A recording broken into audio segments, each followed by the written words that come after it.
Hello and welcome on a rather breezy end of August day in 2020. Now, the reason for this video is quite simple. I haven't posted any drone review videos for quite a while and there's a reason for that.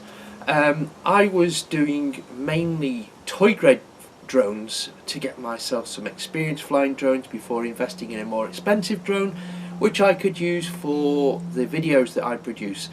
And as you will see from the recent videos posted both here and on the Nwin's Motors YouTube channel, or coming shortly on the Nwin's Motors channel, I've been using more aerial photography, and in order to do that I needed a serious upgrade in drones. Now, first of all, I'll go through the drones that I've gone for, and as you can see from here, they're all DJI drones so far. There's a very good reason for that. They are idiot proof, and I need that. They come with an extremely good reputation. So let's go through the purchases, and what this is going to be is an introduction to a series of long-term test reviews. I didn't see any point in doing a review on drones that are already reviewed quite a lot. Everybody will have seen the Mavic Mini reviewed, the Mavic Air 2, and of course the Phantom 3 Advanced has been around for a long time. But the reason why I thought this might be useful is that I'm not going to do a short-term review. I'm going to own these drones for a long time and use them in my photography, and I thought it would be more useful for people if I were to produce some longer term experiences with the drones. And first of all, I thought I would explain the reason why I have bought each drone and the pros and cons as I see it. First of all, the Mavic Mini. Now, if you are looking to purchase your first camera drone, your first professional quality drone, if you like, where you can add real quality video to your YouTube channel or whatever, this is the one that everyone says to go to, and they are right. Everything positive you've heard about this drone, I can tell you, is true. It has a very good flight time for me, which is 20-25 minutes. I've usually gone about 20 minutes and I've had no problems. The video quality, I mean, there's a few clips that are going to be popping up as I speak. The colours are vibrant. The picture in 2.3K, 2.5K, absolutely spot on. I only produce videos in 1080p, so for me this is everything in terms of quality that I could hope for, and the steadiness, it is everything that you've heard, and there's nothing I can add apart from the drawbacks that I have found, and neither of these two are really the fault of DJI or the drone. In the UK, it is windy. It is an island, it is windy, it is often rainy, but the wind in particular is an issue with a very light drone like this. And although the drone can handle a breeze, it does make me worry, and it creates a doubt in the back of my mind, which will probably go away with time. But basically I am scared of this being blown off.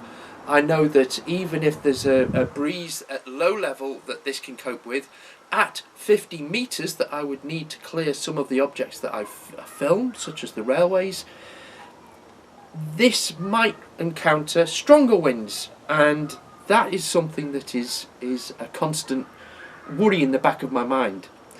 That isn't the fault of the drone. The drone is designed to be lightweight. It does what it does brilliantly, and it's just a limiting factor that you're going to get with that lightweight. It is not a criticism at all. And the other thing is not a criticism of the drone. Again, within the UK, by law, we have to fly within line of sight, and this is a tiny drone, and I'm not a young bloke. So there are limitations to how far I can fly this drone before I start struggling to see line of sight. And all the shots that I've done with the drone, it has been a little dot in the sky to me, but it's still been within line of sight. And to go further, I would need a bigger drone. No criticism of the drone at all, but those two things limit what I can do with this. However, if I am to rock up at a place and at very short notice have to get a drone in the air to get some shots, this is the first one I will go to. Unless there's a strong wind, this is the drone that I can get in the air fastest and know that I will get good quality results. So this is a keeper for me. Now, before I bought this, I bought two Phantom drones. First of all, I bought a Phantom standard, Phantom3 standard, which is missing the gimbal and the camera. Now, I intend to replace those and make it fly again, and as an exercise, I just think it was just too good to pass up on. So there will be some videos on that in the future. This one, it has a slight gimbal calibration issue that I need to fix, and I know how to do that, so it's just a matter of time. But this solves the line of sight issue straight away. It is big.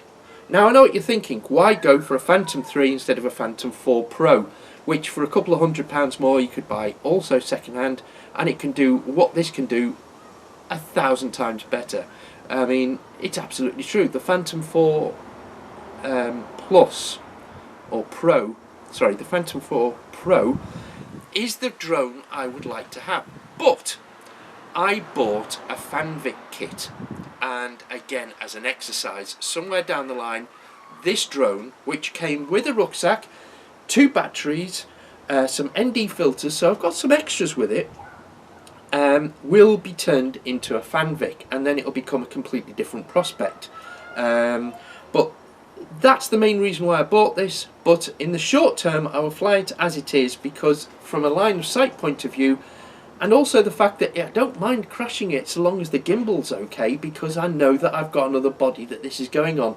So this in the short term is going to be my sacrificial lamb. Sorry, but you know, these needs must, and so on. And finally, the drone that arrived today, the Mavic Air 2. Now, I've learnt a lesson from the Mini. With the Mini, I bought the standard drone, and then later on I bought a spare battery, and I bought the battery charger, and I bought a rather nice waterproof case, all separately, and I ended up spending as much as the Fly More combo and still ended up a battery short. So, with the Mavic Air 2, I've gone a little bit further, and I've got the Fly More combo, and I will do an unboxing on this. I don't do unboxings as a rule. I don't need to do a review on the first flight, because you can, there's so many good places to go. Captain Drone, Ready Set Drone, Sean Oz, and Ken Heron's worth watching, regardless of, the drones are just a bonus. He's a genius. So I don't need to show you a first impressions or a guide to this drone. There are so many really good guides to this drone. What I will do is share my experiences going long term. But I've got the Fly More combo. This solves the problem of the wind, but as you can see from the railway footage that I got with the DJI Mavic Mini, in order to be 50 meters away, or sometimes even further away because of, for various other reasons, what this gives me in 1080p is the chance to zoom in 4 times. That really is going to be useful. More useful is the fact that this can handle the wind, quite a bit of wind, and also it's got the 4K, which future-proofs my videos. I know that going forward, when I move on to 4K, this is the drone that will allow me to just carry on. So these are the drones. There is one more that's on its way, and that is the MJX Bugs 20. Now, I know what you're thinking. why would I get that? It's inferior to all of these. Yes, in theory it is. But all the time that I was flying the toy grade drones, I always wondered what would happen if somebody created a toy grade drone with a camera of a suitable quality to actually create some usable shots. And the Bugs 20 seems to have done that. It's a 1080p or 4K.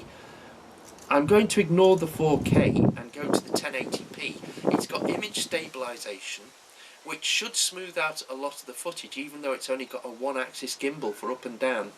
And that will then become my sacrificial lamb so that the old Phantom can have a graceful retirement. But I will try and do some useful shots with that, and I will share my experiences. So if, like me, you didn't have the money to start with to get these big drones, that would be a good drone to learn to fly with. So I've got that on order, and it will be coming in the next few weeks, and I will do videos on that as well. There was another video that I was looking to buy. I had it on order, and then the dealer that I ordered it from, for whatever reason, for some reason just gave me a refund and didn't send me the drone, and I went for the Mavic Air 2 instead. So that's quite a big investment. But the drone that I'm talking about is the PowereggX Wizard, the waterproof drone. Now, as I said earlier, I live in the UK. It rains a lot, although it's sunny today, and it's also windy, which it definitely is today. And that would have solved that particular problem when I get my professional drone pilot's license, which I aim to get for next year, which would allow me to take on commercial projects rather than doing stuff for myself. And that would allow me the luxury of being able to handle strong winds or rain if I was asked to do a job in the winter. It protects me from having to say no to a client, or put a client off, or risk losing a client because I don't want to risk one of these in the rain. So that's the main reason for that. But also, from a video production point of view, it can be used as an Osmo Pocket. It can be used to record video and record sound onto the mobile phone that you've got with you. So I want to try that out as a concept for the videos to increase the quality of those. So that is one that I'd like to get. If PowerVision are out there and they have watched this video and they want to be kind enough to send me a PowereggX Wizard, that would be absolutely fantastic. But in the meantime, I shall carry on saving to buy one, and again, when I get that drone, I will report on it. So, sorry for waffling on for quite so long in this video. Here are the 3 drones that you will see much more of. I will use them in videos, so please like and subscribe. If you subscribe, you'll see the videos first that I will shoot with these drones, and when I do a review of my experiences up to then, firmware updates and so on, I will be able to report back in a video like this. Also, if you go to the Nwins Motors YouTube channel, that's where I have my motoring and travel videos. Travel videos will obviously in future include footage from these drones. So again, like and subscribe to that, and to those videos, and you will see drone footage start to appear in those as well. So thank you for watching. As I said, please click on the like if you've enjoyed this video. Please subscribe because that helps us, and if you want to be truly fantastic, go to www.patreon.com/nwin. You can see what I'm spending the money on. It's on improving the quality of the videos for you. So it's not going into my back pocket as such. It is helping me to buy the products that I use to film the drones, to film the videos, to make the videos better for your enjoyment. So anything at all that you are able to help us with is gratefully received.